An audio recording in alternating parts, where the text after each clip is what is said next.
Hello students, आपका स्वागत है। आज हम शिखरणी छंद को करेंगे।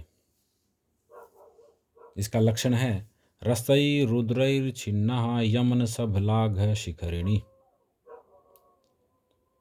रसई का अभिप्राय 6 रस, रुद्रई का अर्थ है 11 रुद्र,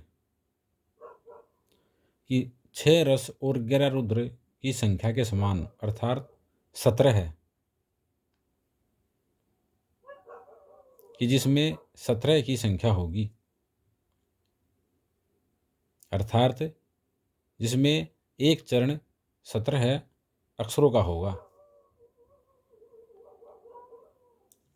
अक्षर यहाँ स्वर से लेंगे हम।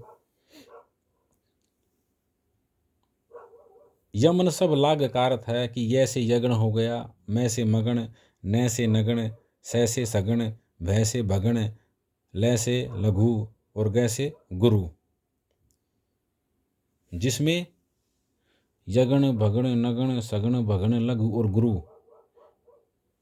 ये गण हो, वहां पर शिखरणी छंद होता है। यहाँ हमने यगण के, मगण के, नगण के, सगण के, भगण के, लघु और गुरु इनके हमने चिन्ह लिख दिए। जिस छंद में एक चरण में 17 अक्षर हों वो कौन सा छंद होता है? शिखरणी। इसके गण हमने यहाँ लिख दिए। इसका उदाहरण करते हैं। पहले हम श्लोक पढ़ते हैं। अनाघ्रातम पुष्पम किसलय मलूनम कररुहर अनाविद्धम रत्नम मधु नवमनास्वादित रसम अखंडम पुण्यानाम फलम एव च तद्रूपम अनघम न जाने भोक्तारम कम ई है सम उपस्थास्यति विधि। इसकी हिंदी क्या है कि यह बिना सूंघा हुआ फूल है और ऐसा नया पत्ता है जिसको नाखूनों से काटा भी नहीं गया।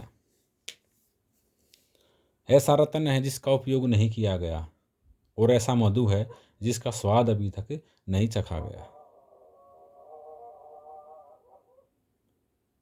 यह अत्यधिक पुण्यों का फल है जो ऐसा रूप प्राप्त किया गया। न जाने भाग्य किसको इसका भोक्ता बनाएगा। ये सब शकुंतला के विषय में बता रखा है। यहाँ हमने चरण वाइज लिखे हैं। ये एक चरण यहाँ तक है, दूसरा चरण यहाँ तक है, तीसरा चरण यहाँ तक है और 4th चरण यहाँ तक है। तो अब हम इनके चिन्ह लगा के देखेंगे।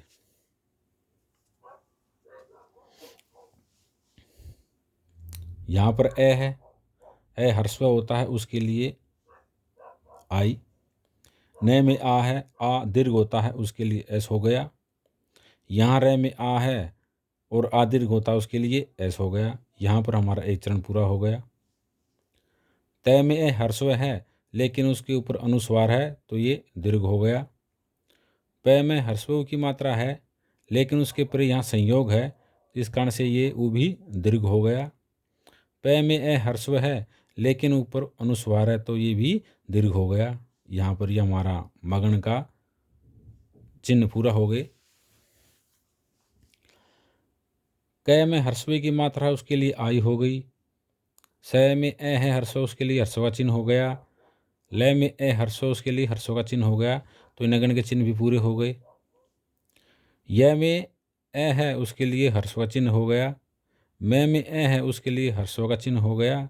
लय में दीर्घ की मात्रा उसके लिए ये दीर्घ का चिन्ह हमने यहाँ लगा दिया। अब यहाँ तक सगण के चिन्ह हो गए। न में ए हर्स्व है लेकिन ऊपर अनुस्वार है तो ये भी दीर्घ हो गया। कै में ए हर्स्व है तो उसके लिए हर्स्व का चिन्ह लगा दिया। रे में ए है तो उसके लिए हमने हर्स्व का चिन्ह लगा दिया। यहाँ पर भगन के चिन्ह पूरे हो गए। रे में हर्स्व की मात्रा है उसके लिए हमने हर्स्व का चिन्ह लगा दिया। है में ऐ की मात्रा है जिसको दीर्घ माना जाता है तो यह हमने दीर्घ का चिन्ह लगा दिया। यहाँ पर यह हमारा एक चरण पूरा हो गया। अब उसी तरह से अगले चरण में चिन्ह लगाएंगे। रे में ए है, ए हर्स्व होता है उसके लिए हमने हर्स्व का चिन्ह लगाया। न में आ है, आ के लिए हमने दीर्घ का चिन्ह लगाया। व में ह्रस्व की मात्रा है लेकिन उसके परे यहाँ द और ध का संयोग है, तो ये क्या हो गया? दीर्घ हो गया। यहाँ पर ध में ए है लेकिन ऊपर अनुस्वार है, तो ये भी क्या हो गया? दीर्घ हो गया। र में ए है, ह्रस्व है लेकिन ऊपर यहाँ संयोग होने के कारण यहाँ भी दीर्घ हो गया। न में ए ह्रस्व है लेकिन ऊपर अनुस्वार है, तो क्या हो गया? ये भी दीर्घ हो गया। यहाँ यगण और मगण तक के चिन्ह हो गए। में ए है, मैं के लिए हमने ए के लिए हमने ह्रस्व चिन्ह लगाया। ध में ह्रस्व की मात्रा है, उसके लिए हमने ह्रस्व चिन्ह लगाया।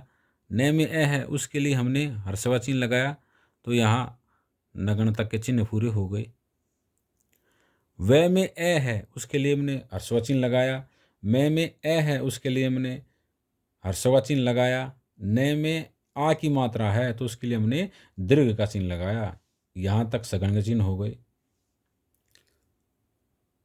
ये याद रखना कि जो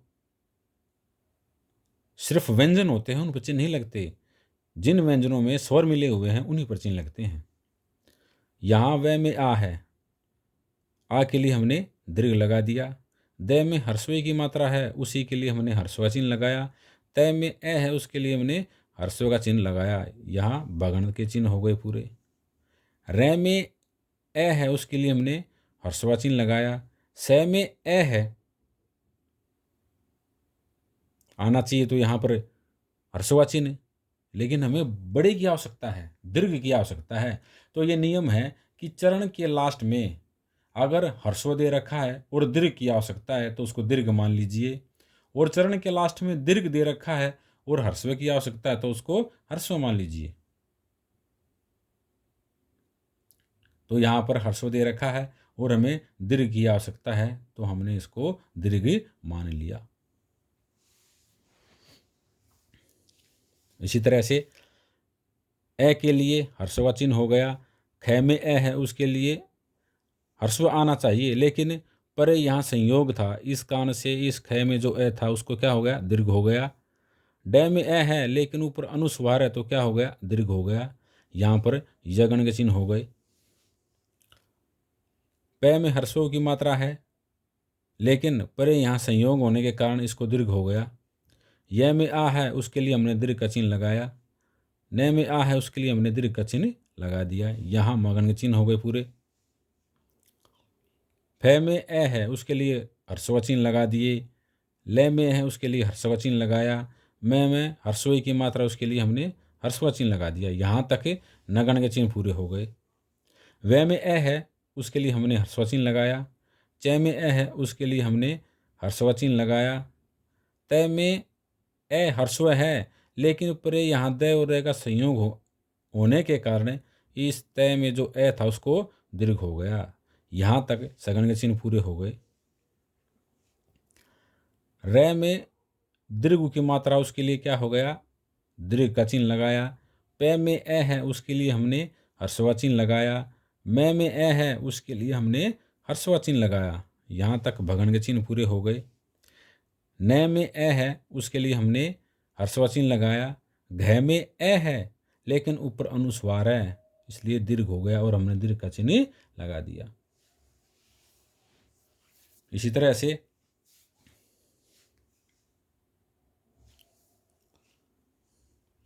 न में ए है और ए के लिए हमने ह्रस्व चिन्ह लगाया। ज में आ है, आ के लिए हमने दीर्घ का चिन्ह लगाया। न में ए की मात्रा है, उसके लिए हमने दीर्घ का चिन्ह लगाया। यहाँ हमारे यगण के चिन्ह पूरे हो गए। भ में ओ की मात्रा है, उसके लिए हमने दीर्घ का चिन्ह लगाया। क को छोड़ देंगे क्योंकि इसमें कोई स्वर नहीं है।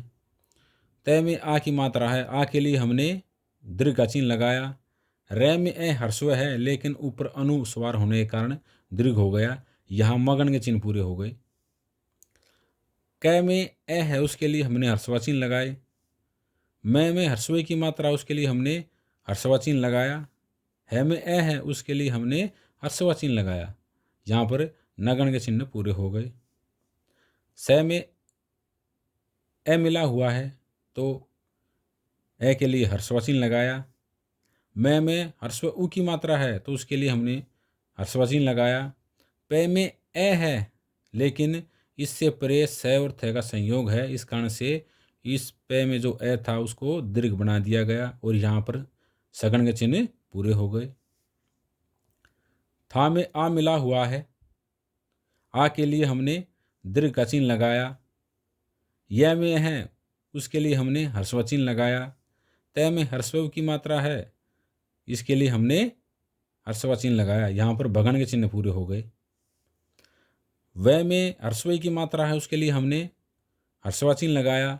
ध में ह्रस्व की मात्रा है, लेकिन इससे परे विसर्ग आ गए तो इस ई को क्या हो गया, दीर्घ। और ये हमारे चिन्ह सारे पूरे हो गए। तो स्टूडेंट्स, आपको परीक्षा में कैसे लिखना है? अगर परीक्षा में आपका शिखंडी छंद आता है तो आप सबसे पहले उसका लक्षण लिखेंगे, फिर उसकी आप गण लिखेंगे, गणों के चिन्ह लिखेंगे। उसके बाद आप उदाहरण लिखेंगे, पूरा श्लोक।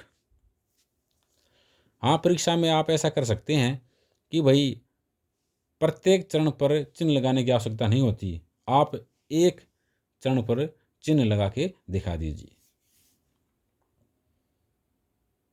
तो स्टूडेंट्स, अगर आपको हमारा वीडियो पसंद आया हो या अच्छा लगा हो तो लाइक ज़रूर करें और हमारे चैनल को सब्सक्राइब ज़रूर करें।